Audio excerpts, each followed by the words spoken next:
He was a preacher who pulled millions toward the gospel, a singer whose voice echoed through churches and homes, and a man whose rise, fall, and comeback captured the attention of the world. But behind the powerful sermons and emotional music was a man struggling with his own demons. Jimmy Swaggart's story isn't just about fame or religion, it's about mistakes, public shame, and the strength to stand up again when everything falls apart. Jimmy Lee Swaggart was born on March 15, 1935, in Ferryday, Louisiana. He came from a humble background. His father was a sharecropper and preacher, and money was always tight.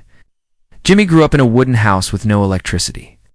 As a child, he wore second-hand clothes and sometimes had no shoes. Yet from a very young age, Jimmy showed signs of something special. At just 8 years old, he began singing gospel songs in churches. People were amazed by his voice and his deep connection with God. In 1952, when Jimmy was only 17, he married Frances Anderson.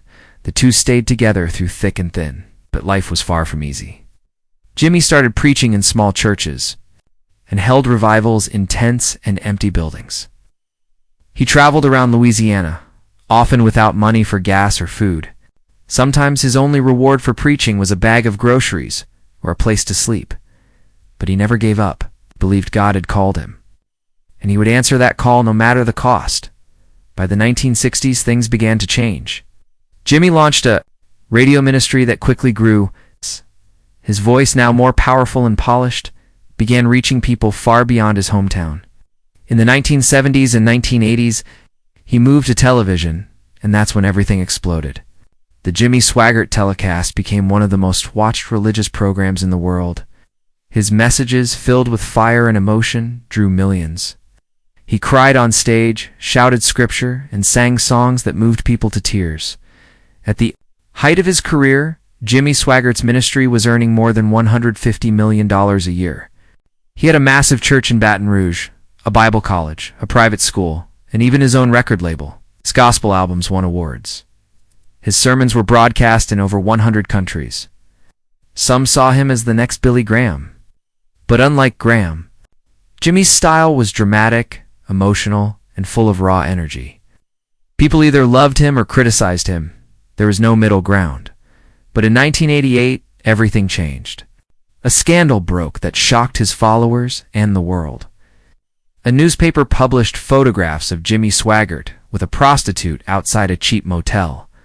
The news spread like wildfire. The man who had preached against sin was now caught in the very thing he had condemned. On live television, with tears streaming down his face, Jimmy Swaggart spoke the now famous words, "I have sinned against you, my Lord, and I would ask that your precious blood would wash and cleanse every stain." The public reaction was intense. Some cried with him. Others walked away in disappointment. The Assemblies of God suspended his preaching license. Many churches turned their backs. His income dropped. His influence faded. But Jimmy didn't disappear. Despite the disgrace, he returned to the pulpit. He believed God had not taken away his calling. He'd preached with fewer cameras, fewer people, and less fame, but with more raw honesty. In 1991, another scandal followed. Again, Jimmy Swaggart was caught with another prostitute. This time he refused to step down. He said he had repented and didn't owe anyone but God. Many disagreed. Critics accused him of arrogance. Supporters believed he was under spiritual attack. Whatever the truth, the damage was done. His ministry was now a shadow of what it once was. But he continued. He kept preaching every Sunday. He sang his old songs. He never quit. Over time, Jimmy's son, Donnie Swaggart, joined him on stage. Together, they launched Sun Life Broadcasting Network, a 24-hour Christian TV network. It never reached the heights of the 1980s, but it found a loyal audience. Donnie's son, Gabriel, also became a preacher. 3 generations of Swaggarts now carry the same message. They preach, sing, and share their story with those willing to listen. The family stayed together, worked through the scandals, and never stopped. Jimmy's music remained a major part of his ministry. His piano playing, simple, soulful, and heartfelt, continues to move people. Songs like Jesus, Just the Mention of Your Name, and There's a River are still sung in churches today. For many, these songs bring peace in times of pain.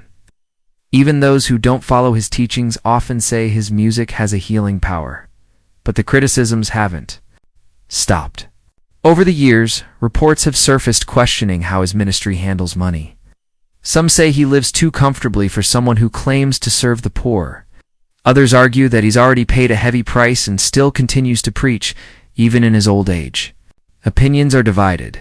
One thing is clear: Jimmy Swaggart has never walked away from the pulpit. If we compare him to others who faced similar falls, like Jim Bakker or Ted Haggard, Jimmy's story stands out. He didn't hide. He didn't change his name. He didn't switch to another career. He stayed in the same church, using the same voice, speaking the same message. While others distanced themselves from their failures, Jimmy faced them head-on. Whether that was courage or stubbornness is up to the viewer to decide. Now in his 90s, Jimmy Swaggart is still active in ministry. He looks weaker now. His hands shake. His voice has lost some strength. But when he speaks about Jesus, the same fire returns. He still believes he was chosen to preach. He still believes he was forgiven. He still sings, just like he did as a child in a dusty Louisiana. Church, so what do we learn from the life of Jimmy Swaggart? A boy from poverty who built a global ministry?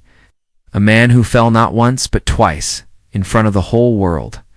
And a preacher who refused to quit even when most said he should? Was he a man of God who stumbled? Or a public figure who let power go to his head? Did he preach for truth or for fame? Did his message save souls, or was it all just performance? The answers aren't simple, but maybe that's the point. Maybe the story of Jimmy Swaggart reminds us that faith isn't about being perfect, it's about trying to stand again when you fall. In a world that loves to cancel people for their mistakes, Jimmy Swaggart kept showing up. Maybe that's why his story still matters.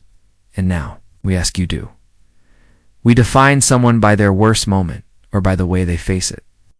Do we believe in second chances only in theory, or in real life too? Jimmy Swaggart's life raises those questions and more. And perhaps that's his true legacy. Not just the sermons, not the scandals, not the songs, but the way his story makes us reflect on our own.